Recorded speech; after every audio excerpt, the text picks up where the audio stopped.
Ky është kryqëzimi më i rëndësishëm i qytetit antik të Pompei, një prej qyteteve më të rrallë në botë me një histori të jashtëzakonshme. Kjo është rruga kryesore që kryqëzohet me një tjetër prej rrugëve kryesore të qytetit. Një qytet i cili kishte në fillim në shekullin e parë midis 11.000 dhe 15.000 banorëve, por ka një histori tragjike.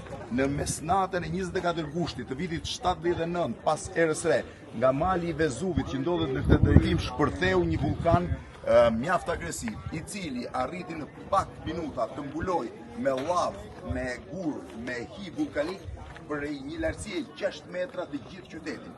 Po thuaj se gjithë popullata e qytetit gjeti vdekjen minuta përpara mbritjes lavës nga gazrat që çliroi vulkani.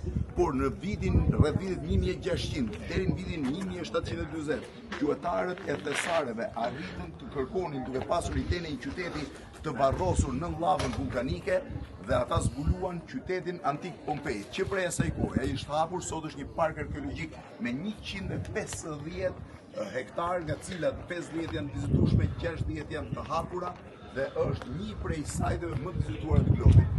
Nëse ju bie rradha në jug të Italisë, asnjëherë mos vizitoni një nga qytetet më të rrallë me ishtridhi gati 50 hektar, por fantastik, qyteti antik i Pompei në këmbët e Vezuvit. Excuse me, sir. Hello.